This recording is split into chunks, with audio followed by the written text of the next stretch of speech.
The wind off the Bering Strait screamed through the skeletal towers of Fort Halverson, a remote Arctic outpost the military liked to pretend didn't exist. The ice runway stretched into a horizon of white nothingness, its edges blurred by sheets of blowing snow. Even the base's resident ravens had vanished, hiding from the storm. Inside the operations hangar, the emergency klaxon blared a harsh, grating tone that made conversation impossible. Overhead lights flickered under the strain of the cold. Crew chiefs and pilots crowded around a long table littered with maps, weather readouts, and half-drunk mugs of coffee. The red alert strobes painted their worried faces in quick bursts. "Recon Unit Kilo 7 has gone dark," barked Colonel Adrian Ross, his voice fighting against the noise. "Last known position." He stabbed a thick finger at the map. "Sector 9, Dagger Fjord." The pilots in the room exchanged grim looks. Sector 9 wasn't a location, it was a warning label.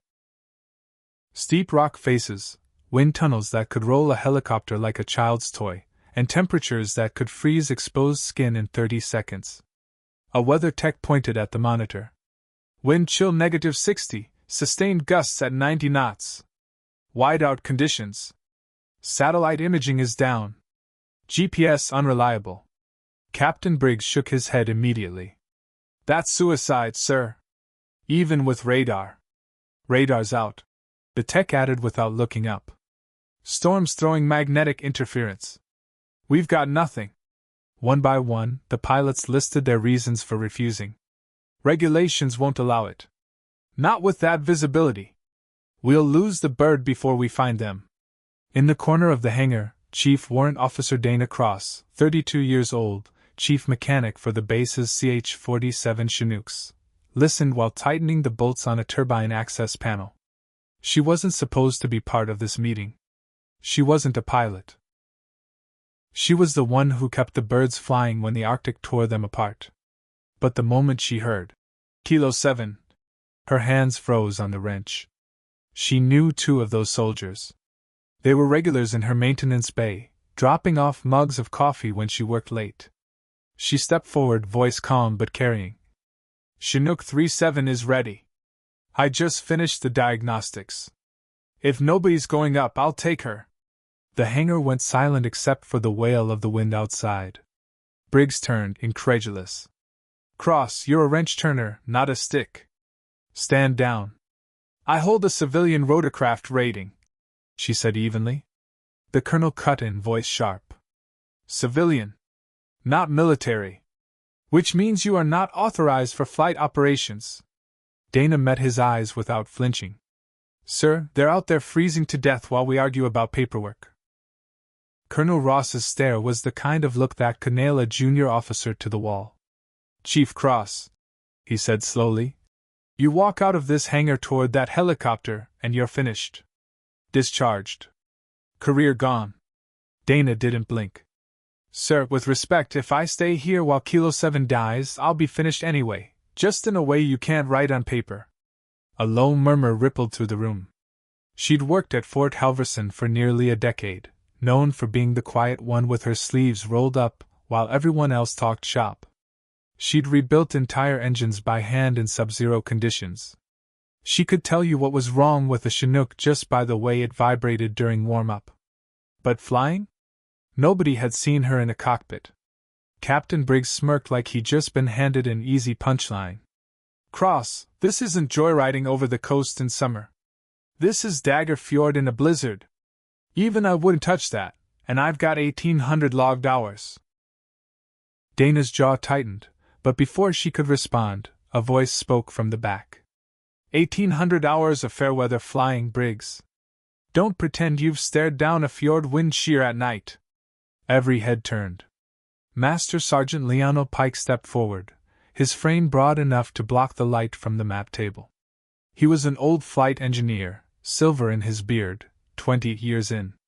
Pike had been Cross's first supervisor when she'd arrived at Halverson. More importantly, he'd been there the day she'd earned her private pilot's license, paying for each hour by working double shifts in the maintenance bay. "Pike, you're not seriously backing this insanity," Ross said. I'm backing the only person in this room who knows how to coax a Chinook through a storm by listening to her heartbeat. He looked at Dana. You still have that feel, kid? Her answer was steady. Yes, Sergeant. Pike reached into his parka pocket and produced a laminated card. The maintenance master key that overrode cockpit security. He held it out between two fingers. You take this, you're not coming back unless you've got Kilo 7 in the back seat. You understand? She took it without hesitation. Understood. Ross slammed his fist on the table. This is not authorized. Dana was already walking. Her boots rang against the hangar floor, the storm's howl growing louder with each step toward the yawning door. No one tried to stop her. Not yet. The hangar doors groaned as they rolled open, letting the blizzard punch its way inside. Snow whipped through the gap, stinging Dana's face before she even crossed the threshold. Outside, the flight line was a smear of white, lit only by the orange sodium lamps that swayed in the wind.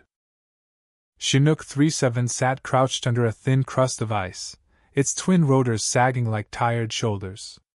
The storm had painted it in frost, making it look more like a frozen sculpture than a machine meant to fly. Dana ran her gloved hand along the fuselage as she approached, feeling for telltale roughness in the ice that might hide stress cracks. Her fingers were numb within seconds, but she kept going. She'd learned long ago that the metal would tell you things before the gauges ever did. The cockpit canopy was opaque with frost. She climbed the ladder, shoved the door open against the wind, and hauled herself inside. It was like stepping into the inside of a freezer. All right, girl, she murmured to the Chinook. It's you and me now. Her first move was mechanical, instinctive. Battery check. Fuel gauge tap. Don't trust the frozen needle. Manual dipstick confirmed both tanks were full. Hydraulic pressure. Low, as expected after sitting idle in sub-zero temps. She engaged the auxiliary power unit, listening for the whine to settle at the correct pitch. The sound came, steady but sluggish. Cold oil thickened the response time. She coaxed it, warming the system gently instead of forcing it, like waking an old warhorse with bad joints. In the co-pilot's seat, she laid her father's old headset, a relic from his days as a civilian bush pilot, beside her. She'd worn it through every lesson at the small airfield back in Montana, where he taught her the difference between flying and making a machine want to stay in the air. Snow battered the windshield so hard it sounded like gravel. Visibility outside was down to a ghostly swirl of white. She keyed the base frequency. Fort Halverson, Chinook 37, requesting immediate takeoff clearance for search and rescue. The reply came in sharp and clipped. Negative, cross. Stand down. You are not cleared for flight. Repeat. She switched channels to emergency ops. I have 6 souls freezing in Dagger Fjord. This bird is the only one ready. I'm going. Cross, that is a direct. She flicked the radio off mid-sentence. The silence inside the cockpit was sudden, absolute, broken only by the soft hum of the warming engines. Dana pulled her harness tight, checked her cyclic and collective. Then, with slow precision, she brought the engines up to speed. The rotor blades began their slow, heavy churn, each rotation sending a shudder through the frozen tarmac. The Chinook was alive now. And so was she. The Chinook shuddered as Dana eased the collective upward. Snow blasted sideways across the tarmac, the rotor wash carving ghostly spirals in the storm. The orange runway lights blurred into smeared halos, then vanished completely as the wheels left the ground. She climbed slowly at first, keeping her hand featherlight on the cyclic. Every twitch of the stick translated into massive rotor discs slicing at the air above, and in a crosswind like this, overcorrection was death. The world outside the windshield was nothing but white. No horizon, no landmarks. Just a roaring, churning void. The only visual cue was the faint blur of the nose cone if she leaned forward far enough. Her instruments weren't much better. The storm had chewed the GPS signal into nonsense, the terrain-following radar was dead, and the compass needle jittered like it was afraid. All right, old girl, she murmured to the Chinook. You tell me what you need. The vibration through the seat was uneven, gusts slamming into the side of the fuselage like an angry giant. She adjusted the collective to keep rotor RPM in the green, then nudged the cyclic to counteract a sudden yaw left. The machine responded sluggishly at first, then steadied. Wind speed at altitude was worse than forecast. The Chinook wanted to drift backward, and Dana had to push harder on the cyclic than she liked just to maintain forward momentum. Her eyes flicked between the artificial horizon and the torque gauge, listening more than looking. The sound of the engines told her when she was asking for too much. 10 minutes into the flight, a violent downdraft slammed them from above. The Chinook dropped 50 feet in a heartbeat.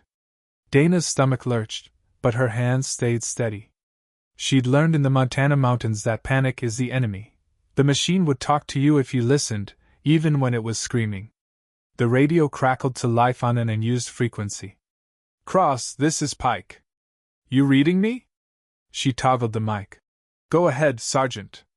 You've got a tailwind pocket about 3 miles ahead if you angle northwest by 10 degrees. Might give you some relief from that headwind." Dana smiled despite herself. "Copy that. Appreciate the whisper in the dark." As she adjusted course, the Chinook's fight eased just enough to feel like progress instead of survival. Outside, it was still a frozen nightmare, but inside, the rhythm of the rotors told her she was where she needed to be. Somewhere out there, 6 people were waiting. And she was coming. The first sign she'd reached Dagger Fjord wasn't visual, it was physical. The Chinook began to sway, side to side, as if something massive had hooked its fuselage and started rocking it like a pendulum. Dana knew the cause without looking, the wind tunnels between the fjord's sheer cliff faces. Her headset filled with a deep, resonant howl as the air funneled through rock corridors unseen in the whiteout. The sound was ancient, almost alive, and it made every hair on her arms stand up. She descended 200 feet, trading altitude for a slightly more stable layer of air. The danger was obvious. Get too low in this soup and a cliff wall could appear out of nowhere, but she needed a break from the turbulence before it rattled the airframe apart. The thermal imaging display flickered to life, struggling to cut through the snow. On its ghostly green and black screen, she saw nothing but cold void. No heat blooms. No people. "Come on, Kilo 7, she muttered. "Give me something." Static cracked in her ear, then Pike's voice again, rougher this time. "You've got less than 20 minutes before hypothermia starts pulling them under cross. That's best case." She checked her watch. "Then we make it less than 20. Another gust hit from starboard, hard enough to tip the Chinook's rotor disc toward the cliff wall she couldn't see. She corrected instantly, cyclic left, collective tweak, and felt the aircraft shiver under the stress. It reminded her of a sick animal fighting to stay upright. Machines had personalities, and right now 37 was stubborn but tired. She kept her voice low, talking to it like she used to talk to horses as a kid. "You're not quitting. Not yet. Not until we've got them." The thermal scanner pulsed, one faint shape at the edge of range. Too small for a group, too warm to be random. She angled toward it, heart rate climbing. The fjord's walls loomed somewhere in the white, invisible but massive. The Chinook's echolocator pinged off rock to the left, too close. She banked right, letting the sound tell her what her eyes couldn't. The heat bloom strengthened. Then another joined it. 2 signatures, moving slowly, like they were carrying weight. Dana's hands tightened on the controls. "I've got you," she whispered to the shapes on the screen. "Just hang on." The 2 heat blooms on Dana's scanner were barely 100 meters ahead now, but they could have been on another planet for how treacherous the fjord was. The Chinook's engine strained as she fought a crosswind that wanted to spin her sideways into invisible rock. A flicker of darker shape broke the endless white, flat ground, maybe 30 meters across, tucked at the base of what must have been a cliff face. It was the only possible landing zone she'd seen since entering the fjord. Her stomach tightened. The rotor wash would turn that little pocket into a snowstorm inside a snowstorm.